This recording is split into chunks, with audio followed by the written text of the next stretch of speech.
He bounced up the steps 2 at a time, friendly old steps, trying not to grin like a fool because Mr. Donatelli gave him that blue-eyed once-over, and you better look tough and all business on day number 1. He hit the door and stepped in, and his jaw dropped. The gym looked like Reverend Price's hell. Half-naked bodies were jumping and twisting and jerking around. Bells rang. The peanut bag went rickety-rickety-rickety.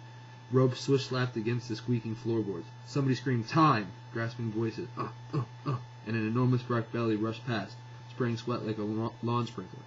Alfred sank back against the door. Slowly he picked out objects he had seen before. The heavy bag was swinging wildly on its chain as the boy with the enormous belly battered it, with fists as big as cantaloupes. The peanut bag was rattling against the round board as a skinny white boy with hunched shoulders beat it into a brown blur. Nearing the medical scale, 2 Puerto Ricans were jabbing at their reflections in full-length mirrors. They were quick as cats. Other boys were jumping rope, jerking up and down like mechanical jack-in-the-boxes, or straining on leather floor mats until their neck cords popped, or slamming medicine balls into each other's stomachs. In the ring, their heads encased by black leather guards, 2 fighters danced around each other, ducking, bobbing, bouncing, on and off quivering ropes. A stick-thin old black man with white hair was yelling at them, "Faster! Faster! Pick it up!" The room began to shrink, and the noise pounded against Alfred's head.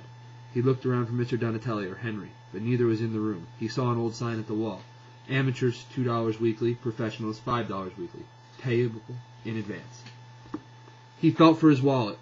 There would be at least $2 in it, but there was no one around to take his money or tell him what to do. No one was even looking at him. Leave now, he thought. Come back some other time, when it's less crowded, when Henry's around. But something told him that if he left now, he'd never come back. He waited, watching the thin man unstrap the fighters' head guards and shake a black pencil of a finger in their face. He watched the enormous belly move lightly around the room toward the peanut bag and take them with the skinny white boy draped his arms and stuffed away. The Puerto Ricans climbed into the ring, and the jump ropers began shadow boxing. Everyone seemed to know what to do.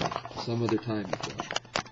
Edging backwards round the door and turning quickly, he never saw the crumbly little man until his elbow banged into his soft chest. "Ugh! Oh, I'm sorry, The little man held up his small hand. "That's an illegal punch." "I didn't mean to. If the referee saw that, you'd lose the round, automatically." He was smiling, and his reddish cheeks puffed out like a squirrel. "I wasn't looking." "No harm done. Your first day?" "Yes, Mr. Donatelli said—" He's not here today. One of the boys has a fight up the garden tonight."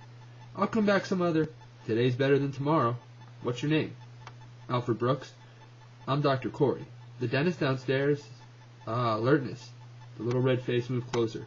His tiny gray eyes blinked behind thick spectacles. "For that, I will offer you a pearl of wisdom. Are you ready?"